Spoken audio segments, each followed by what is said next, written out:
আসসালামু আলাইকুম রহমতুল্লাহ। তো আজকে আমরা প্রিন্টারেস্টে আসছি, আর আমার মনে হইতেছে যে আমি এরকম একটা ডিজাইন তৈরি করব। সেক্ষেত্রে আমরা কি করব? ধরেন যে আমরা যদি এই ডিজাইন হুবহুব কপি করার জন্য হুবহুব সব কিছু নাও পাই, অন্ততপক্ষে আমাদের ব্যাকগ্রাউন্ডটা যদি আমাদের ম্যানেজ করতে পারি, বাকি অংশগুলো আমরা নিজে থেকে বানাতে পারবো। তো আমরা এই ব্যাকগ্রাউন্ডটা কীভাবে ম্যানেজ করব, আজকের ভিডিওতে এটাই দেখবো যে যে কোনো ডিজাইন থেকে কীভাবে আমরা ব্যাকগ্রাউন্ড নেব। তো তার জন্য দেখেন, আমি এটা ইমেজটা কপি করছি। কপি করার পর আমরা এখান থেকে চ্যাট জিপিটি চলে যাব। চ্যাট জিপিটিতে যাওয়ার পর আমরা এখানে ইমেজটা দিয়ে দেব। দিয়ে দেওয়ার পর আমরা এই লেখাটা লিখে দেব যে convert this image into the editable Canva design. ঠিক আছে? তো আমরা যদি ক্যানভা ডিজাইন করে এডিটেবল ক্যানভা ডিজাইন চাই চ্যাট জিপিটির কাছে, তার আগে আমরা এখানে প্লাস আইকন থেকে এই ক্যানভার যে প্লাগইনটা এটা আমরা অ্যাড করে নেব। এইভাবে অ্যাড করে নেওয়ার পর আমরা এখানে লিখে দেব যে convert this image into an editable Canva design. এটা দিয়ে দেওয়ার পর আমাদের এখানে দেখেন চ্যাট জিপিটি কী করছে। চ্যাট জিপিটি এখানে আমাদের একটা লিঙ্ক দিয়ে দিচ্ছে, ক্যানভার লিঙ্ক। তো এই ক্যানভার লিঙ্ক দিয়ে দেওয়ার পর আমরা এখানে জাস্ট কাস্টমাইজ দিস ডিজাইন এখানে ক্লিক দিছি। ক্লিক দেওয়ার পর আমাদের এখানে এটা ওপেন হয়ে গেছে। তো আমি এখান থেকে কোনো টেক্সট নেব না, জাস্ট আমার ব্যাকগ্রাউন্ডটা দরকার। তো আমি এই ইমেজটাও নেব না, জাস্ট ব্যাকগ্রাউন্ডটা নেব। এরপর এখন দেখেন, আমি যদি এখান থেকে শেয়ারে যাই, শেয়ারে গেলে এখানে কি বলে, এখানে বলতেছে যে আপনার এটা কিনতে হবে কিংবা এটা প্রিমিয়াম এরকম কিছু বলতে পারে। তো আমরা এখান থেকে ফুল স্ক্রিন করি। এই ব্যাকগ্রাউন্ড নেওয়ার জন্য আমরা একটা স্ক্রিনশট দিয়ে নেব।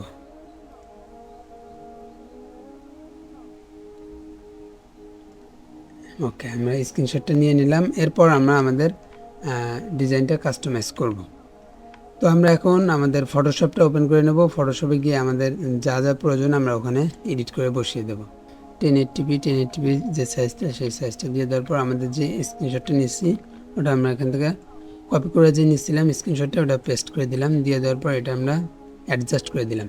এরপর আমাদের যে টেক্সট, সেই টেক্সট তারপর লেখা এগুলো বসিয়ে দেবো। তো আমরা এই ব্যাকগ্রাউন্ড যে ইমেজ এটা আমরা লক করে দিলাম। লক করে দেওয়ার পর আমরা এখান থেকে আমরা ইমেজটা বসিয়ে দিই, কন্ট্রোল V দিয়ে পেস্ট। তারপর এটা আমরা ব্যাকগ্রাউন্ডটা রিমুভ করব। ব্যাকগ্রাউন্ড রিমুভ করার জন্য অনেকগুলা মেথড আছে। তো আমি এখন যে মেথডটা ব্যবহার করব সেটা হলো এই কুইক সিলেকশন টুল যে আছে, কুইক সিলেকশন টুল থেকে সিলেক্ট সাবজেক্ট দেব।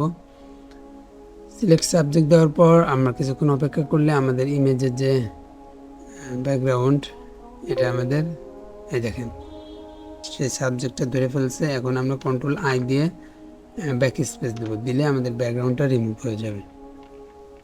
টেক্সটের সাইজ এখান থেকে একটু বাড়িয়ে দিলাম। দিয়ে দেওয়ার পর টেক্সটের কালারটা হোয়াইটই থাকবে। এরপর আমরা লিখে দেব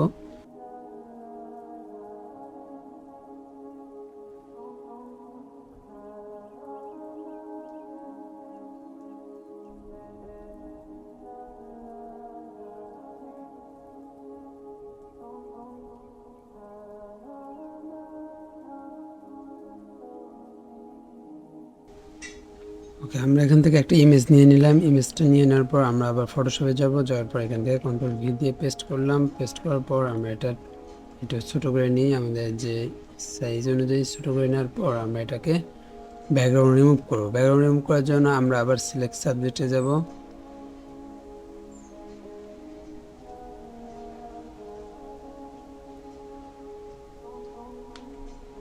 এখান থেকে আমরা কন্ট্রোল J দিলে আমাদের এটা ডুপ্লিকেট হয়ে যাবে এবং আগের ইমেজটা আমরা এখান থেকে রিমুভ করে দিলাম। এরপর এটা আমরা কন্ট্রোল T দিলাম। দেওয়ার পর এখান থেকে রাইট ক্লিক করে হরিজন্টাল ভার্টিক্যাল করে দেওয়ার পর এটা আমরা ছোটো করে অ্যাডজাস্ট করে দেবো।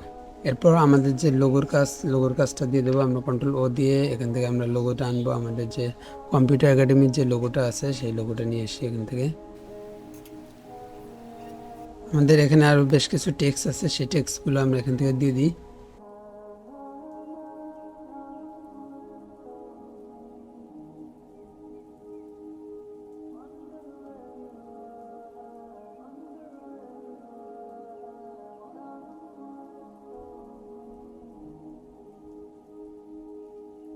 ওকে, এরপর আমাদের কাজ হলো এখানে আমাদের শেপ নেওয়া।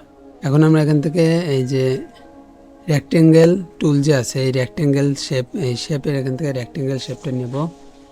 রেক্টেঙ্গেল শেপ নেওয়ার জন্য এই যে এখান থেকে আমরা ইউ চাপ দিলাম। এরপর আমরা এখানে সুন্দর করে এইভাবে আমরা শেপ, আচ্ছা আমাদের শেপের কি হবে, শেপের ফিল কালার হবে না, ফিল কালার নো করে দেবো এবং আউটলাইন কালার যেটা সেটা আমরা একটু হোয়াইট কালার একটা আউটলাইন দেবো, এটা বাড়িয়ে দিই।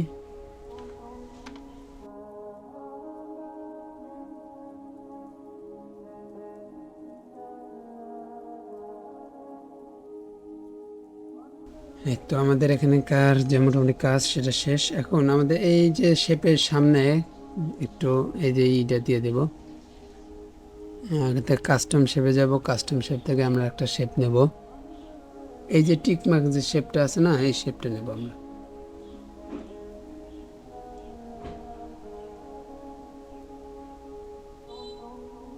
ওকে, আমরা এই শেপের কালারটা দিয়ে দেব সবুজ,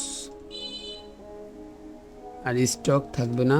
ওকে, এখন এখান থেকে টিক মার্ক, এটা এখন আমরা কন্ট্রোল জি দিয়ে ডুপ্লিকেট করে নেব, 3টা ডুপ্লিকেট করে নিচ্ছি। আমরা এখান থেকে একটা শেপ নিতে পারি, সেটা হলো এই কাস্টম শেপ থেকে আমাদের একটা মেসেজ আইকন লাগবে,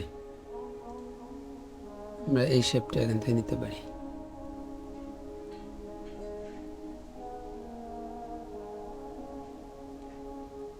নেওয়ার পর এখানে আমাদের যে একটা একাডেমিক্যাল যে কোনো একটা মেসেজ দিয়ে দিতে পারি এখান থেকে।